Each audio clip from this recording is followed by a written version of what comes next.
Nesse texto nós destacamos o seguinte tema: a libertação que só Jesus concede. Texto, especialmente no versículo 13 da Epístola de Paulo aos Colossenses. Ele nos libertou do poder da escuridão, nos trouxe em segurança para o reino de seu Filho amado. Meus amados irmãos, a graça e a paz do nosso Senhor Jesus Cristo, rompemos mais um período. Chegamos ao final deste ano eclesiástico e nós queremos lembrar que nós nos preparamos, para um novo período. Ao olhar para frente, não tem como também nós não deixarmos de lembrar, de trazer o olhar ou a memória para as coisas do passado. Nesse sentido, eu lembro a palavra de um irmão, numa das conversas que tivemos de aconselhamento. Um certo dia ele disse assim: pastor, eu sinto que eu estou vivendo num reino que não é meu. Eu sinto que eu estou vivendo num reino que não é meu. Como no sentido de que parece que as coisas não estão dando certo, eu estou deslocado. Me sinto deslocado do meu tempo, me sinto deslocado da minha realidade. Aquela frase me atingiu e traduz especialmente a experiência de muitos de nós. A sensação de que estamos cercados por forças que não controlamos, por trevas que não escolhemos, por medos que não conseguimos afastar. A vida, em certos momentos, parece de fato um território estrangeiro. E é exatamente neste contexto que a palavra do Senhor abre para nós, neste dia, uma verdade poderosa, consoladora e, acima de tudo, que nos coloca diante da cruz de Cristo. Olhando para o texto de Colossenses, ouvimos o apóstolo dizer para a igreja em Colossos: Ele nos libertou do poder das trevas, nos transportou para o reino de seu Filho em amor. Quando Paulo escreve aos cristãos, ele fala a um povo cercado por confusão espiritual, filosofias misturadas, crenças que tentavam tirar Jesus do centro da sua devoção. E a resposta do apóstolo não é filosófica, nem moralista. A resposta dele é: olhem para Cristo. Voltem os seus olhos para Cristo. Quem é esse Cristo que nós pregamos? É o Cristo exaltado, é o Cristo cósmico, é o Cristo Senhor de todas as coisas.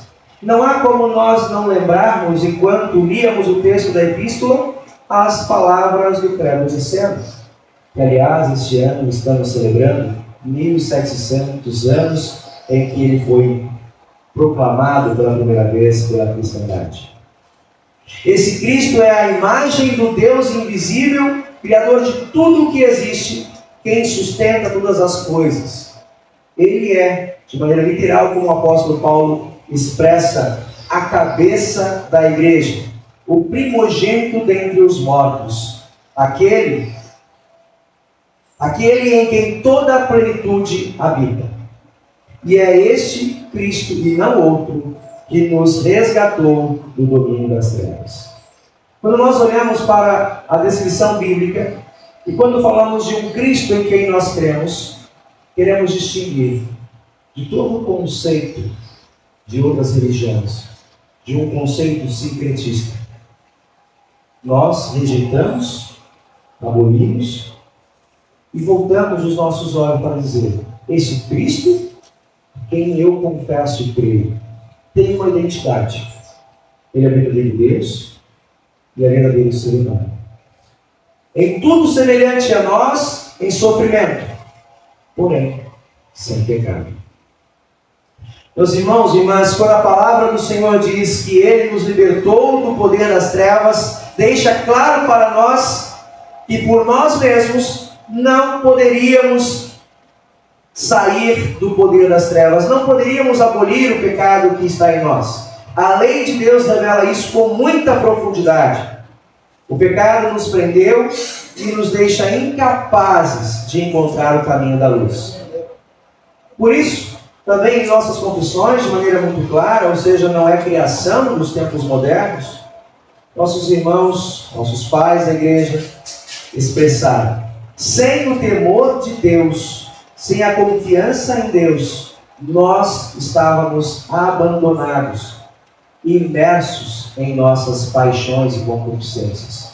Ou seja, sem o agir gracioso do Senhor, permaneceríamos presos no reino, em reinos estranhos, de medo, culpa, idolatria, autoconfiança, orgulho vazio e desespero silencioso.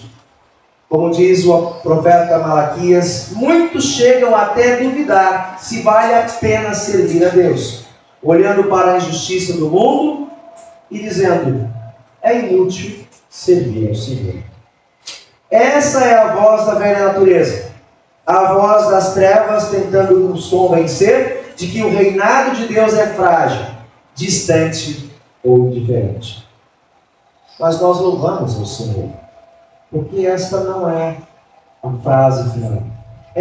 Este não é o conteúdo desta mensagem do apóstolo Paulo. A palavra do Senhor nos conduz também ao Evangelho, e esse Evangelho afirma o seguinte: Deus faz o que nós não podemos fazer. Deus nos liberta, Ele nos transporta e nos toma pela mão, nos coloca em um novo reino. Não se trata aqui de uma ascensão moral, nem de um crescimento espiritual humano, nem de um progresso interior, mas de um ato divino, objetivo, que foi concluído na cruz. Sim, é Cristo, e não nós, quem abre o caminho para a luz. Diferente de outras religiões, que propõem uma evolução, consulte a sua consciência, rejeite aquilo que antes você fazia, propõe, determine a você mesmo. Ora, quantas vezes, o maior força de vontade que nós fizemos, que diferencia pessoas e pessoas por maior desejo de disciplina, nós ainda assim tropeçamos, falhamos, vivemos a realidade de que não cumprimos aquilo que prometemos. O que seria isso? Falta de força? Falta de zelo? O apóstolo Paulo, como um devoto religioso, fariseu, disse: quanto mais eu conheço a lei de Deus, mais reconheço que eu sou pecador. Quanto mais eu me esforço em cumpri-la, mais reconheço as minhas falhas. E aí diz: miserável homem que sou, pois a minha força de vontade só me leva para a morte. Então não é em mim que há a segurança de cumprir a justiça de Deus, mas Deus me convida a confiar naquele que, sendo justo, se fez culpado e recebeu no seu próprio corpo a punição pelo pecado que nós cometemos. Nesse sentido, as leituras do dia iluminam umas às outras. Em Malaquias, como eu já afirmei, Deus diz que distinguirá os que lhe pertencem e os guardará como tesouro pessoal. Já em Lucas, vemos o rei coroado de espinhos, o rei rejeitado pelos homens, escarnecido, pregado na cruz, e é exatamente ali, aquele trono inesperado, onde muitos consideravam a derrota do Messias. Ali, ele brava: está consumado, está completado, está dominado aquilo que até então estava sob o domínio do diabo. Agora, Deus retoma para si a reconciliação com a humanidade. Ali, diante daquele cenário, também uma voz é clamada: Um ladrão, um criminoso, alguém que está sob pena de morte. Ele olha em direção a Jesus e, arrependido, diz: lembra-te de mim quando entrares no teu reino. E a resposta que eu costumo com muita alegria dizer: esse é um paradigma maravilhoso do Evangelho. Nenhum de nós o colocaria no céu, mas Cristo coloca. E porque Cristo coloca, nenhum de nós ousa dizer que ele não está lá. E se mesmo um criminoso, na sua 11ª hora, quando não tinha nada de bom para apresentar, em arrependimento, foi acolhido e ouviu o mais doce e puro Evangelho, também nós podemos, com o mesmo empenho em Cristo Jesus, confiar na sua promessa, confiar no poder da sua palavra e ter a certeza de vida e salvação. O Cristo que em Colossenses é o Criador e sustentador do universo é o mesmo que em Lucas é levantado numa cruz para salvar. E é por isso que o apóstolo Paulo diz que em Cristo temos redenção e perdão dos pecados. Porque é na cruz e só na cruz que o reino do Filho do amor se manifesta plenamente. E é ali que o Rei assume o nosso lugar, paga a nossa dívida, enfrenta a nossa morte, carrega a nossa vergonha. Ele reina, mas reina sofrendo. Ele vence, mas vence bebendo. Ele conquista, salvando a cada um de nós. Ele não derrota as trevas com um poder bélico, mas com o amor sacrificial. E porque ele vive, ressuscitado como primogênito dentre os mortos, nós pertencemos a um reino que nunca terá fim. E o que isso significa para nós hoje? Neste último domingo do ano eclesiástico, de que valor tem isso para a nossa vida e para a nossa semana? Significa que a minha e a tua identidade foi restaurada. Aquele irmão que disse: estou num reino que não é meu. Ele estava falando com o coração ferido, mas não com a verdade do Evangelho. A verdade do Evangelho é que eu e você pertencemos agora e para sempre ao reino do Filho. Pelo batismo, como nos ensina a palavra do Senhor, também nos catecismos, fomos enxertados em Cristo. A antiga cidadania sobre o pecado e a morte foi cancelada e recebemos uma nova pátria, uma nova família, um novo nome. Somos herdeiros dos santos da luz. A luz não é uma promessa futura, mas a realidade presente, mesmo que nem sempre visível aos nossos olhos. A vida cristã é vida de fé. Não vemos plenamente, mas cremos naquele que nos resgatou. Em outras palavras, ao dizer muitas vezes, eu me sinto como alguém deslocado, não estou com a minha confiança plena, estou com a minha autoestima cristã baixa. E quando nós olhamos para nós mesmos, podemos colocar em dúvida se nós estamos em pleno gozo da fé. Esse é um engodo e um engano. Se nós tivéssemos que basear e sustentar a nossa fé de novo em nós mesmos, ficaríamos como muitos: eu preciso mais de Deus, eu preciso mais de Deus, eu preciso mais de Deus. Repetindo, como se pela constante repetição isso nos convencesse.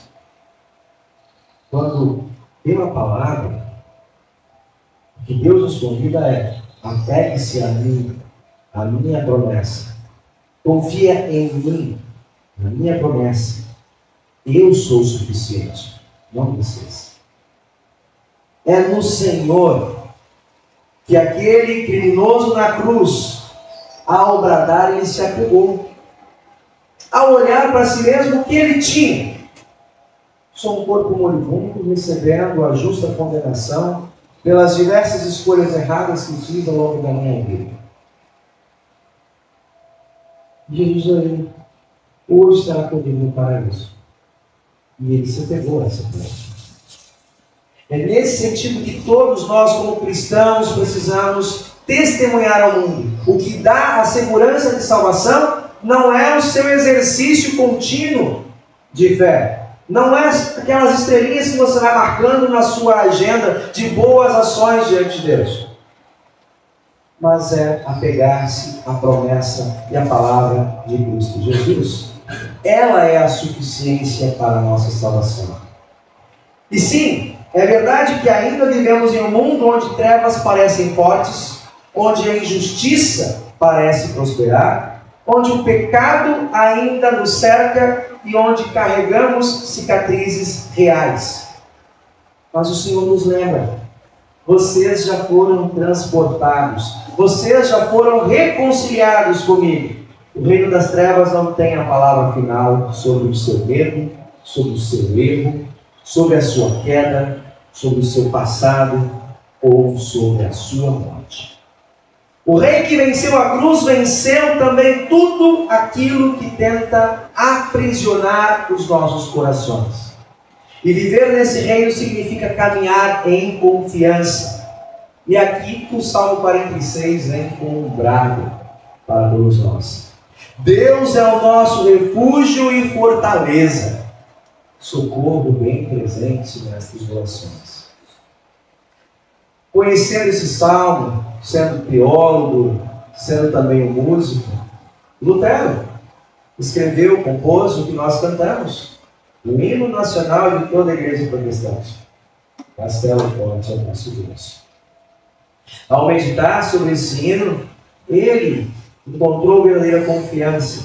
E não guardando essa confiança apenas para si, ele publicou, tornou conhecido através desse hino para a cristandade.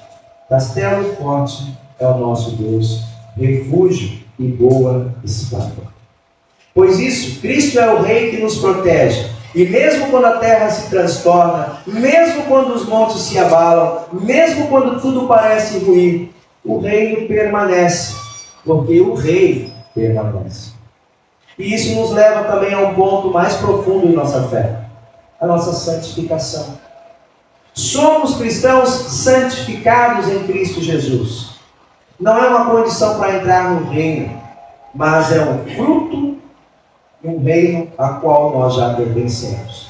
Andamos de um modo digno do Senhor, não para conquistar alguma coisa, mas porque já recebemos tudo da parte do Senhor.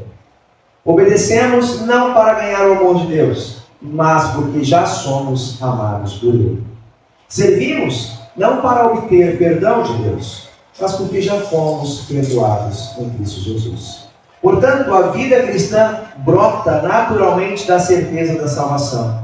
Como também confessamos, a fé verdadeira sempre gera boas obras, assim como uma árvore boa produz bons frutos, não por obrigação, mas por natureza humana.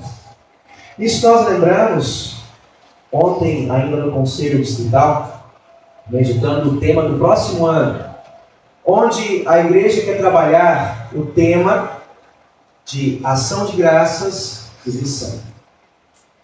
A igreja realiza a sua missão a partir da gratidão, da ação de graças. O pastor Samuel Kurman escreve: ao olharmos para o primeiro artigo do credo, quando diz lá, creio que Deus criou a mim e todas as criaturas, Lutero deixa bem claro que tudo o que somos e temos é dádiva de Deus.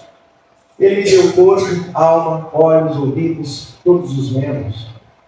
E aí continua, e ainda conserva, e além disso me dá todas as coisas que agregam ao meu corpo. Por exemplo, nascemos nus, pequenininho. Deus providenciou alguém que nos vestiu. Não conseguimos dar conta do próprio alimento. Deus providenciou pessoas que nos alimentaram, cuidaram de nós. Crescemos adultos e Deus escolhe e coloca ao nosso lado uma esposa, uma companheira. Deus nos abençoa também com filhos. Deus nos dá trabalho. Deus cuida, concede a nós emprego, concede a nós bom governo, uma boa vizinhança. Tudo isso é dádiva do Senhor. Lutero disse: diante de todas essas coisas que Deus me dá, o que eu posso fazer? Eu devo dar-lhe graças e louvor. Esse devo dar-lhe graças e louvor, diz Lutero, não é uma imposição externa. Deus não me dá essas coisas na expectativa que eu agora devolva para Ele graça e louvor. Não. Não é uma barganha. Mas é uma condição pela qual eu não consigo ficar parado, inerte. Quando eu tomo ciência do que Deus me dá, da maneira como Deus cuida de mim. Mas e os outros? Lutero disse: eu não estou preocupado com os outros. Eu estou como esse criminoso na cruz, a quem, sem mérito, Deus derrama a sua graça. Deus acolhe e chama de meu filho. Diante desse amor imerecido, não há como ficar inerte, parado. Por isso ele diz: é de mim, eu devo dar-lhe graças e louvor, é pela ação de graças. Eu não me contenho em mim mesmo. Eu vou servir a esse Deus na minha relação com Deus. Assim a igreja faz missão. O Espírito que nos motiva, nos impulsiona, nos sustenta, para que como igreja nós façamos a diferença no lugar onde Deus nos coloca. Diante de todas estas palavras, meus irmãos, eu lembro por fim daquela instrução que fiz, onde o irmão disse no final: pastor, a vida não ficou mais fácil depois que conheci o Evangelho. Eu continuo com as mesmas lutas. Eu continuo também correndo atrás do emprego. Eu continuo precisando cuidar da minha saúde. Eu preciso continuar resolvendo os meus relacionamentos. Mas eu agora sei quem é o meu rei. E sei quem esse rei opera, como esse rei opera na minha vida. Eu sei quem agora eu sou por causa da graça de Cristo. E essa mesma graça, meus irmãos, também esteja certa, segura em nossa caminhada e nosso testemunho. Não importa o caos do mundo, nem o peso do passado, nem o medo do amanhã. O Cristo que reina no universo é o Cristo que reina na cruz. E Ele reina por cada um de nós. Ele nos libertou, Ele nos transportou para o seu reino e Ele guarda cada um de nós, a quem Ele chama de filho e filha. E como disse o ladrão ao ladrão arrependido, também diz para mim e para cada um de vocês: hoje mesmo, você está comigo. E esse estar em Cristo é fazer parte do seu reino. Que assim seja. Amém.